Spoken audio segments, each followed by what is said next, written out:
is Ana Mahipos Verano. I am 20 years old. My birthday is on June 26, 2002. I live in Nahalin, Hagto, Mabinay, Negros Oriental. I am the youngest and there are 5 people in my family, including me. My father is a purchasing staff in Vicente Lau Company, while my mother is a housewife. I grew up in a Christian and happy family. Currently, I am taking Bachelor of Secondary Education, major in Filipino at Negros Oriental State University, Mabinay Campus. My favorite subject is Filipino. I love music, but I am not a singer. I want to become a professional teacher someday. My hobby is playing with my dogs, goats, and cat. My favorite food is steak. My favorite drink is water. My favorite day of the week is Sunday because it is church and family day. My favorite month is June because it is my birth month, and also I like the month of December. I like to watch K-drama, and my most favorite as of the moment is entitled Big Mouth.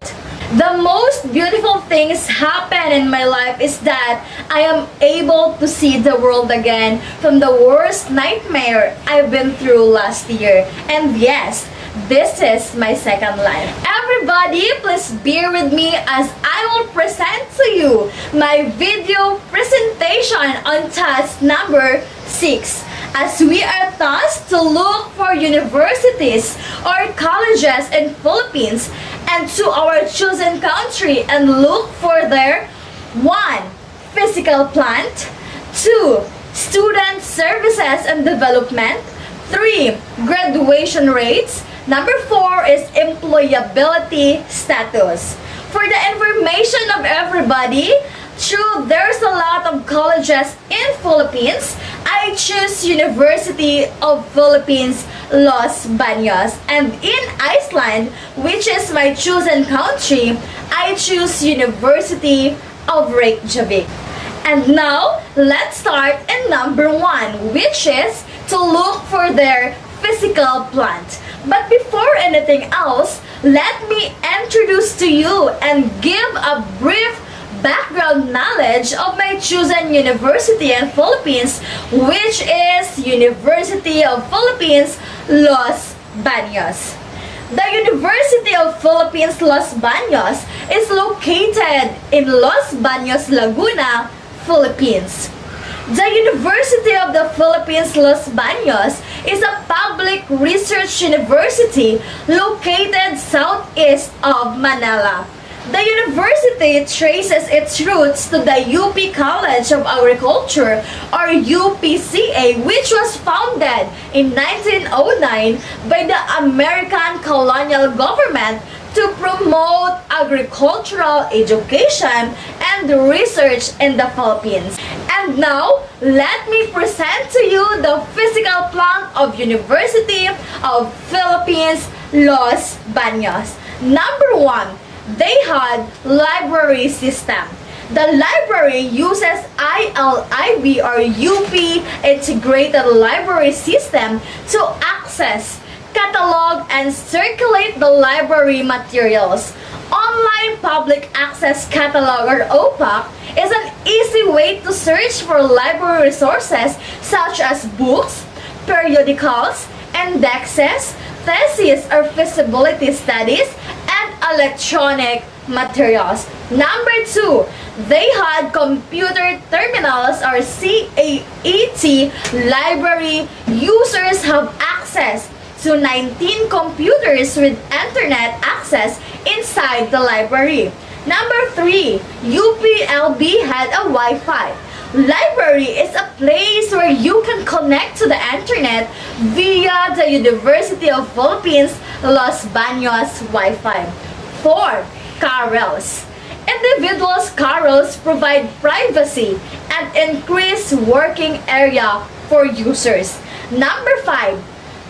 Information services such as information literacy program, library orientation library tour, current student awareness services, selective dissemination of information, technical services such as acquisitions, cataloging and classification, digitizations and preservation, and indexing. Number 6, multimedia services such as audio recording facility, conference room, discussion area, video editing facility, viewing bay, audio-visual production, microfilm, and the last one is newspaper and CD or DVD. Number 7, reader services such as a librarian or a virtual reference. 2, extended reading, ID validation library, card issuance, individualized reading area, information retrieval and document delivery, leisure reading area, reference assistance, referrals, resource circulations, books, serials or periodicals, and the last is web OPAP. Number 8, they had internet and computer services such as handheld gadget or equipment circulation, internet access, interactive learning center hub, online or offline database, searching facility, photocopying, power charging stations in all sections, printing, scanning, and the last one is they had Wi-Fi connectivity. Sum it up, here are also the physical plant of UPLB or University of Philippines Los Baños.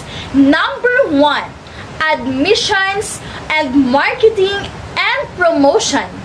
The mission of the Office of Admission is to recruit, to admit, and serve an eligible, diverse students population regionally, nationally, and internationally. It embraces the university's commitment to Ignatian quality of education and attain the quality of students who are able to graduate. The Office of the Admissions also maintains the integrity of the admission process, thus ensuring efficient and systematic evaluation of credentials.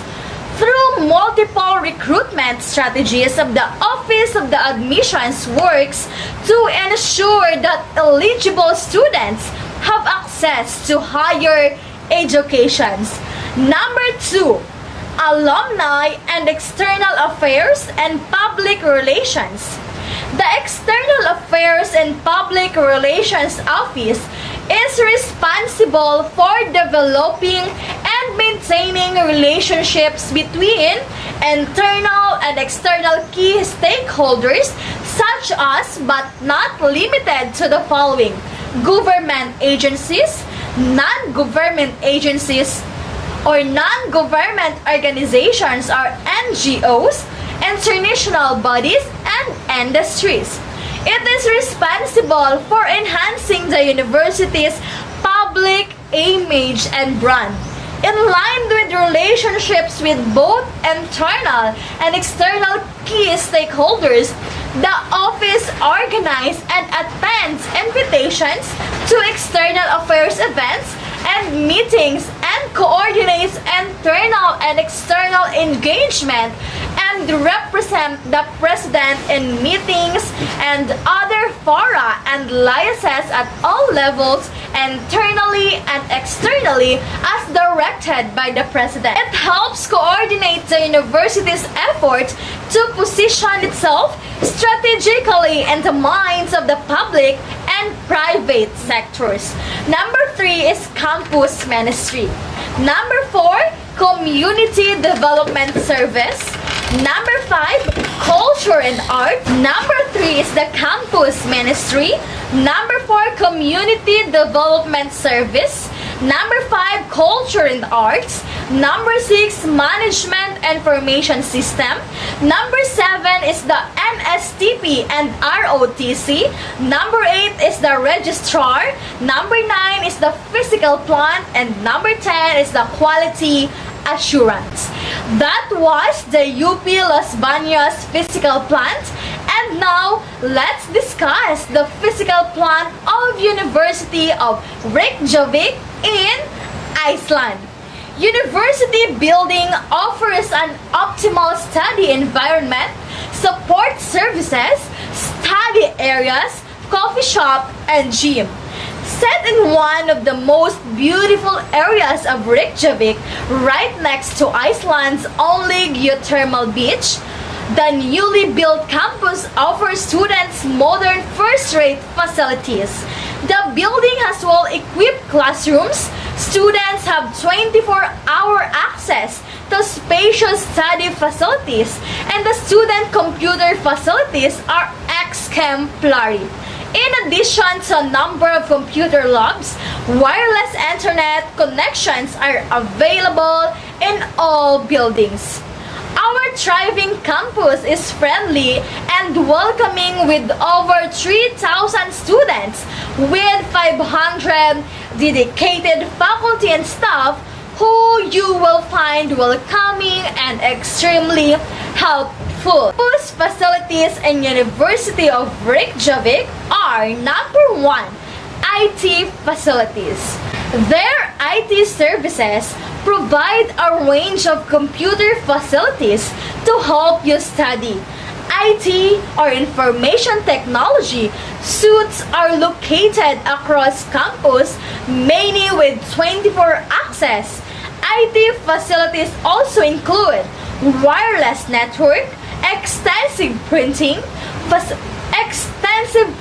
facilities, adopted pieces for students with disabilities or additional learning needs. Number 2, library. The Reykjavik University Library is open 7 days a week during a term time and provides a number of services to students. The university has also developed one of Iceland's largest and most advanced electronic libraries with excellent access to international databases and e-journals and all of the fields of study offered by the university. The RU or the University of Reykjavik Library supports studies and research at the university by providing access to scholarly resources in electronic and print formats and off campus and by providing library users with outstanding services. The library provides quiet reading rooms, computer workstations, and areas for group study. Number 3, students counseling and career services. Students careers and counseling services specializes in helping students improve their study methods and efficiency and with personal issues that may arise during their studies. Its aim is also to help students build increased awareness of their abilities, opinions, and interests so they can be used effectively in academic and the workplace. Number 4 is the Students' Union. The University of Reykjavik Students' Union is the focus of many student activities on campus. Number 5, sports facilities. In the basement of the university, World Class runs a gym which offers discounts to students. 6, bookstore. In the main building, you can find the bookstore or the Boksala Studenta opens in a new window, which stacks all the books you will need for your studies. Number 7, there are 2 cafes on the campus that sell food and beverages to students. Number 8, housing services. Reykjavik University does not offer accommodation on or off campus. Students are in charge of arranging and securing their own accommodation in Reykjavik.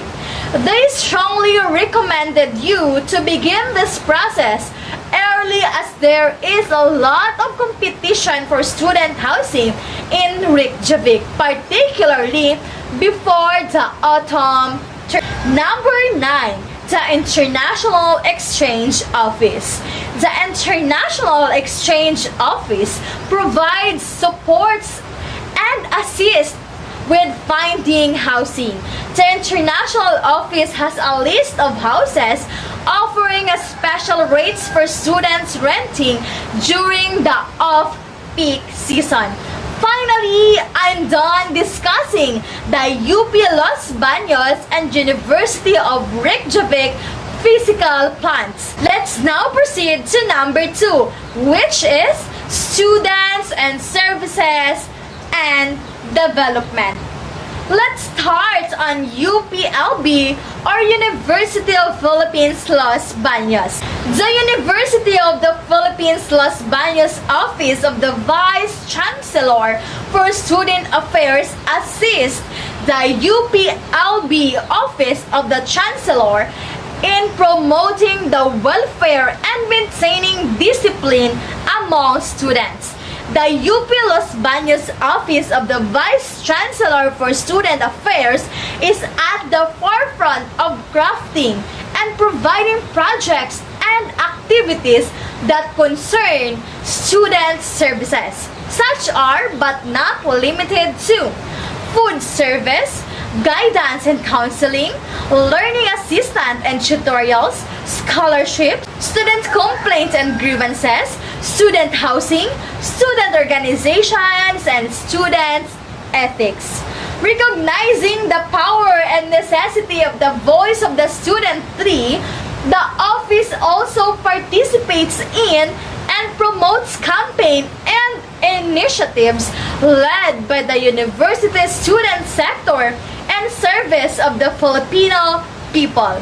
Scholarships and grants on UPLB, or University of Philippines Los Baños. The Office of Scholarships and Grants delivers student services which are significant in fulfilling the university's mandate to support all UPLB students as agents of national development. OSG provides various financial assistance to the scholar ng bayan and continues the implementation of the financial assistance programs, policies, and guidelines as approved by BOR. The staff is trained to help in counseling students in obtaining financial support and also supports UP Los Baños units in need of student services through the SAGA program. First, Student Learning Assistance System, or SLAS. The SLAS is an expansion of the Students Financial Assistance Online, or SFA Online. The expanded system will gather information on students' financial capacity, connectivity situation, and connectivity options, and learning assistance requirements to help the university determine to support to be extended to the applicant.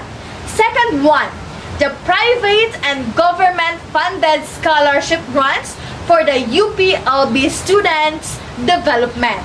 Scholarships provide modes of financial, such as tuition subsidy, monthly stipends, book allowances, and other semestral benefits that students will need to continue studying in UP. Scholarship grants are often based on merit as determined through the academic performance of the applicant. Third one, student assistantships. Student assistantships provide additional allowance for students who are willing to work in different offices of UP Los Baños. Qualified student assistants can render service for a maximum of 120 hours per month at a rate of 60 pesos per hour. Fourth, students' loan.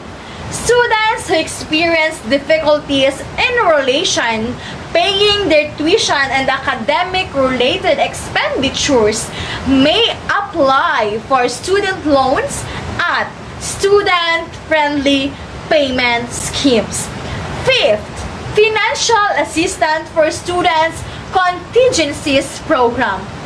All officially registered students of UP Los Baños and its extension campuses, programs, undergraduate and graduate students, cross-registrant, Juris Doctor student, and those enrolled for a degree in diploma and or certificate courses are eligible for financial assistance for medical expenses incurred due to accidents and illnesses for the duration of the COVID-19 pandemic. Sixth, Adopt a Student Program.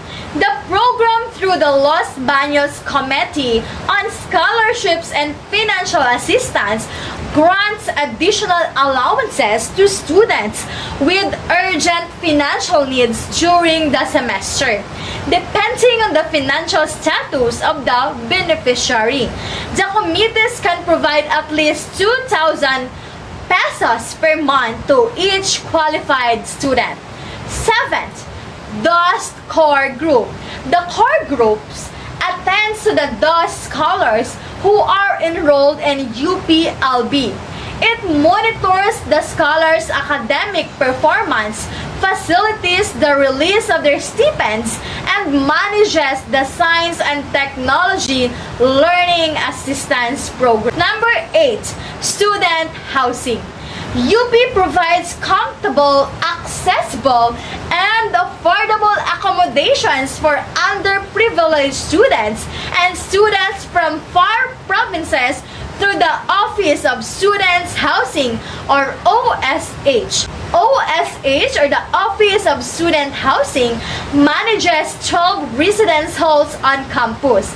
6 are co-educational, Kalayaan, which is exclusive for freshmen, Camagong, exclusive for graduate students, Ipil, Mulavi, and Yakal for upperclassmen, and Balay Atleta for students athletes. 4 are exclusively for famous students, which is the Ilang-Ilang, Kamya, and Sampaguita for undergraduates and Sanggumay for graduate students. Number 9, Counseling and Guidance. The Office of Counseling and Guidance as a support service to the academic programs of the university. It is one of the offices of the Vice Chancellor for Student Affairs. OCG's 2 main professional services are counseling and psychological assessment.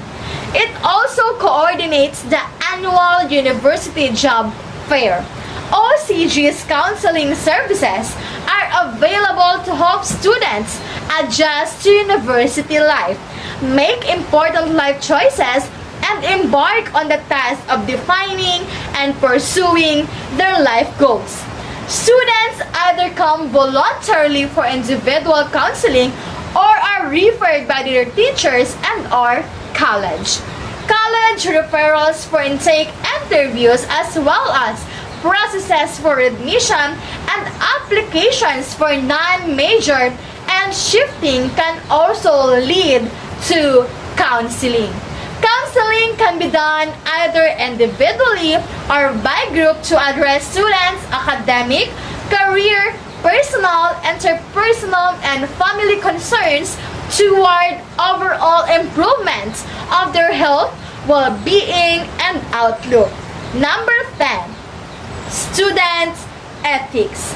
The Office of Student Ethics was a disciplinary body formed to help promote ethical students' behavior and the values of honor and integrity as necessary complements to the pursuit of academic excellence, social responsibility, and personal development.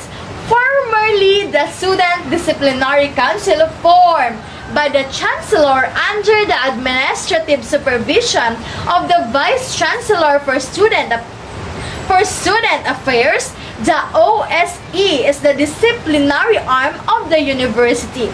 As per the 2012 UP Los Baños Code of Student Conduct. Next, academic services. The Los Baños Learning Resource Center or LBLRC facilitates tutorial services for students through peer mentorships and peer learning groups. It gathers volunteer peer tutors to assist other students in mathematics, chemistry, physics, language, and other major subjects. Next is the food service.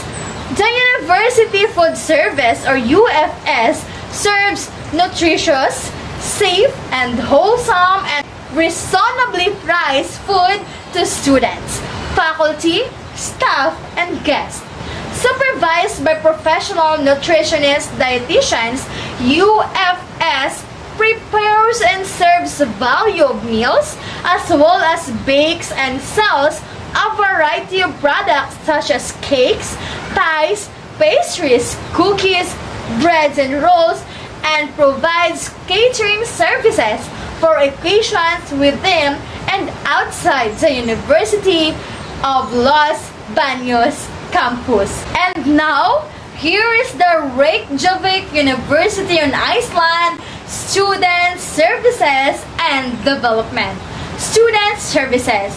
In University of Reykjavik, they want to assist you in having the best learning and living experience at their university. RU is not a large university and the benefits of that are numerous. You can sit down with a student counselor without booking an appointment, walk up to the IT help desk and get assistance on the spot and make use of the expert guidance of our information specialist in the library. The international office is responsible for exchange program, international admissions, developing international partnerships, and providing pre-arrival and support services to all international students at University of Reykjavik. Number 1, students housing on campus. Students housing includes single rooms, individual and family apartments. Number 2, beautiful surroundings. The University of Reykjavik campus is set in one of the most popular outdoor areas of Reykjavik next to Natolosvik Geothermal Beach and Akjolid Recreational Area. Number 3, environmentally conscious. The campus is one of the Iceland's most automated buildings designed to provide an environment optimal for working using the lowest amount of energy. Campus life set in one of the most beautiful areas of Reykjavik, right next to Iceland's only geothermal beach. The newly built campus offers students modern first-rate facilities. The building was well-equipped classrooms and students have 24-hour access to the spacious study facilities. The campus is one of the Iceland's most automated buildings designed to provide an environment optimal for working using the lowest amount of energy of students.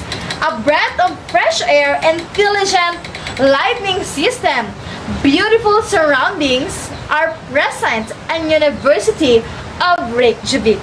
And now, let's proceed to number 3, which is the graduation rates. Let's start on UP Los Baños graduation rates. UPLB returned to face-to-face ceremonies for its 50th commencement exercise since the pandemic began in 2020. A total of 1,549 graduates were officially conferred their degrees on August 6 at the Copeland Gymnasium with over 1,233 of whom received their graduates or undergraduates degree, 245 their master's degree, while 75 were conferred their doctorate degree. The class of 2022 has 9 summa cum laudes, 176 cum laudes, and 345 cum laudes. The event was streamed live on UPLB's official Facebook page and YouTube channel. Chancellor Jose V. Camacho Jr. presented the candidates for graduation to President Concepcion, who confirmed their completion and graduation. This was followed by the graduate shifting of the sablé, UP's official academic costume, to signify their graduation. They were led by Jefferson P. Lado, Assistant to the Vice Chancellor for Student Affairs and Director of the Office of Scholarships and Grants. Angela May Morales, class valedictorian and summa cum laude, addressed the class of 2022 as its top graduate. And here is the Reykjavik University graduation rates. Completion rates for tertiary education are relatively close to the OECD average. In Iceland, 36% of students who entered a bachelor's degree completed it within the theoretical duration of the program, below the OECD average of 39%. However, 3 additional years, this proportion goes up to 69%, which is slightly above the OECD average, which is 67%. A total of 1,002 students graduated from Reykjavik University in 2022. 209 in February, 600 in June, and 86 in the autumn. 603 students graduated from undergraduate students with bachelor's degree or diplomas, 288 from graduate studies, and 4 from doctoral studies. In addition to university graduates, 42 students graduated from preliminary studies. In the autumn of 2021, University of Reykjavik welcomed around 1,800 new students and 196 exchange students worldwide. Everybody, I'm done discussing the graduation rates of UP, Los Baños in Philippines, and Reykjavik University in Iceland. So now, let's go to the number 4, which is employability status. Let's first discuss the employability status of University of the Philippines, Los Baños. In the Quarelli-Simons or QS Graduates Employability Rankings 2022, the UP Los Baños gained the top spot for employability in the Philippines. UP Los Baños ranked in the 161 to 170 range globally, climbing 20 places from 2019. 3 Philippines universities were also included in the rankings, which is UST or the University of Santo Tomas, the De La Salle University, and the last one is the University of the Philippines. The employability ranking shows that graduates of the university are some of the most desired in today's local and international job markets. The 2020 edition of the QS Graduates Employability Rankings included 750 institutions from all over the world, of which 680 are ranked and 500 are published. It is designed to evaluate academic institutions on their ability to nurture successful careers further nurture successful careers for their graduates by bringing together various factors. It is designed to evaluate academic institutions on their ability to nurture successful careers of their graduates by bringing together various factors to come up with the results. The study looks not only at the employment rate of the institutions, graduates or their salaries for their first year of employment, but also the efforts of the universities to connect their students with possible employers. This makes the ranking holistic and comprehensive. The methodology of this in-depth study focuses on 5 key indicators: employer reputation, alumni outcomes, partnerships with employers, employer-student connection, and graduate employment rate. Querelli-Simons, or the QS, is a leading global higher education company known for publishing the QS World University Rankings. Let's now go to employability status on Reykjavik University of Iceland. Employment rates are high in Iceland, and they increase with the level of education attained. Adults range from 25 to 34 years old with an upper secondary or post-secondary non-tertiary education have employment rates of 84% compared to 92% for tertiary educated young adults. Both are well above their respective OECD average of 78% and 84%. In addition, although in most countries, tertiary educated women face significantly lower employment rates than men, the gender employment gap is small in Iceland.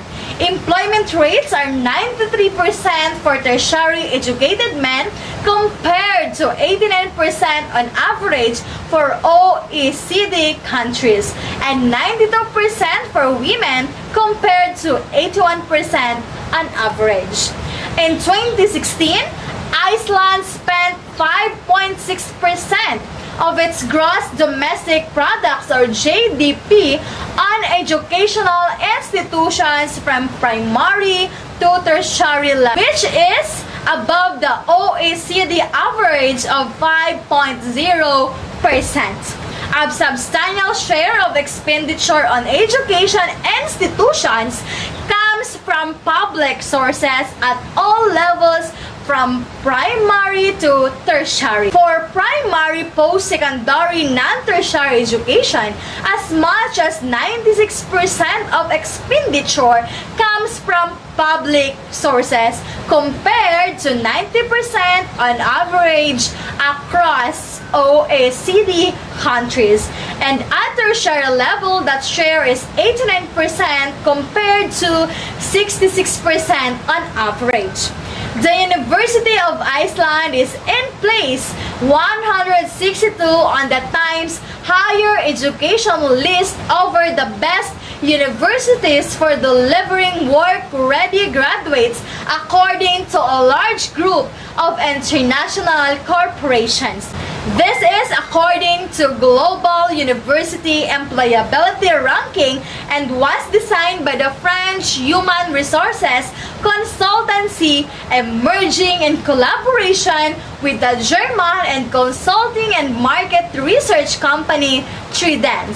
The list was first published in 2011 and has been published under the auspices of Times Higher Education in recent years. The ranking is based on a survey among leaders of a large international companies in various fields. This year, the list is based on answers from around 9,000 individuals in 22 countries all over the world. The survey focuses on the university's participants consider best to prepare their students for employment.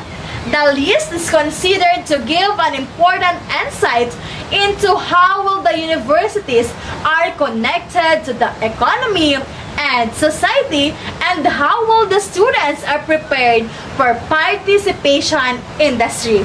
The University of Iceland first made the list in 2016 and is the only university in Iceland that has been placed on it.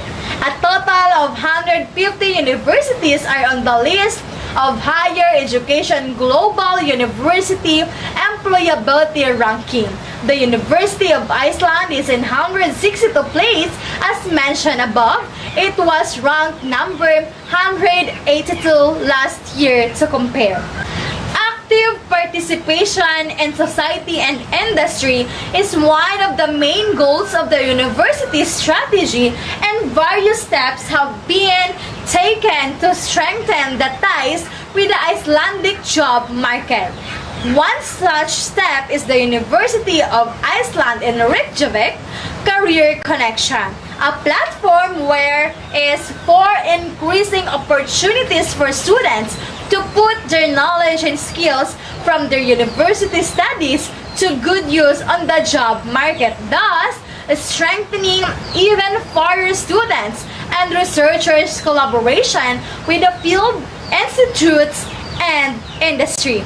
The university's strong position internationally reflected in being placed among the best universities in the world on two of the most prestigious university rankings has created exciting opportunities for both students and staff for collaboration and employment in a global environment.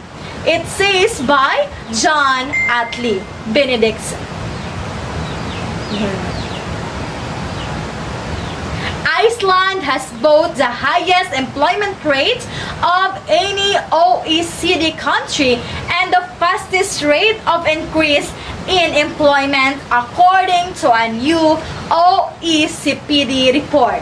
The report, entitled Employment Situation First Quarter 2015 OECD and published last month, gives the seasonally adjusted employment rate for Iceland as 84.1%.